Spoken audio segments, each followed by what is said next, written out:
ಇವತ್ತಿನ ದಿವಸ ನಮ್ಮ ಸಮಗಾರ ಶಿವಶರಣ ಹಳೆಯ ಸಮಾಜ ಕಾರ್ಯಕ್ರಮಗಳಿಗೆ ಆಗಮಿಸಿದಂತಹ ಮಾಧ್ಯಮ ಮಿತ್ರರನ್ನು ಉತ್ಪೂರ್ವಕವಾಗಿ ನಮ್ಮ ಎಲ್ಲ ಬಂಧು ಭಗಿನಿಯರ ಪರವಾಗಿ ಆತ್ಮೀಯ ಸ್ವಾಗತವನ್ನು ಬಯಸುತ್ತಾ, ಇವತ್ತಿನ ದಿವಸ ಪತ್ರಿಕಾಗೋಷ್ಠಿ ಕರೆದ ಉದ್ದೇಶ ಏನಪ್ಪ ಅಂತಂದರೆ, ಈಗ ಕರ್ನಾಟಕ ಸರ್ಕಾರದಲ್ಲಿ ಒಂದು ಸಚಿವ ಸಂಪುಟದ ವಿಸ್ತರಣೆ ಆಗ್ತಕ್ಕಂಥ ಒಂದು ಸುಸಂದರ್ಭದಲ್ಲಿ ನಮ್ಮ ಬೆಳಗಾವಿ ಉತ್ತರದ ಜನಪ್ರಿಯ ಶಾಸಕರಾದಂತಹ ರಾಜು ಆಶಫ್ ಶೇಟ್ ಸಾಹೇಬರಿಗೆ ಈ ಸಚಿವ ಸಂಪುಟದಲ್ಲಿ ಸ್ಥಾನಮಾನ ಕೊಡಬೇಕು ಅಂತಕ್ಕಂಥ ಒಂದು ಒತ್ತಾಯವನ್ನು ಮಾಡುವ ಸದುದ್ದೇಶದಿಂದ ನಾವು ಹರಳೆಯ ಸಮಾಜ ಬಂಧುಗಳು ಇವತ್ತು ನಾವು ಸರ್ಕಾರಕ್ಕೆ ಆಗ್ರಹ ಮಾಡ್ತಾ ಇದ್ದೇವೆ.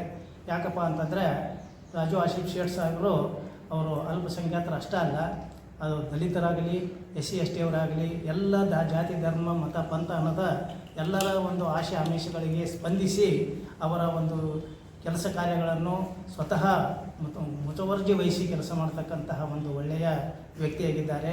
ಅದಕ್ಕೆ ನಮ್ಮ ಬೆಳಗಾವಿ ನಗರಕ್ಕೆ ಇಲ್ಲಿವರೆಗೆ ಸಚಿವ ಸ್ಥಾನ ಸಿಕ್ಕಿಲ್ಲ.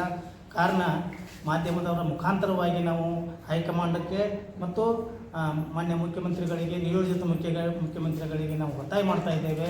ಈ ಸಚಿವ ಸಂಪುಟ ಸಭೆಯಲ್ಲಿ ನಾವು ದಯವಿಟ್ಟು ನಮ್ಮ ಶೇಟ್ ಸಾಹೇಬರಿಗೆ ಸಚಿವ ಸಂಪುಟದಲ್ಲಿ ಸ್ಥಾನ ಕೊಡಬೇಕು, ನಮ್ಮ ಒಂದು ಒಳ್ಳೆಯ ಅಭಿವೃದ್ಧಿ ಕಾರ್ಯಕ್ಕೆ ಸಹಕಾರಿಯಾಗಲಿಕ್ಕೆ ತಾವು ಸಹಾಯ ಮಾಡಬೇಕು ಅಂತೇಳಿ ನಾವು ಆಗ್ರಹ ಮಾಡ್ತಾ ಇದ್ದೇವೆ. ಇದು ನಮ್ಮ ಆಗ್ರಹ ಅಷ್ಟೇ ಅಲ್ಲ, ಇಡೀ ನಮ್ಮ ಹರಳೆಯ ಸಮಾಜದ ಎಲ್ಲ ಬಂಧು ಭಗಿನಿಯರ ಒತ್ತಾಯ, ಇದು ಆಗ್ರಹ ಅಂತ ತಿಳ್ಕೋಬೇಕು.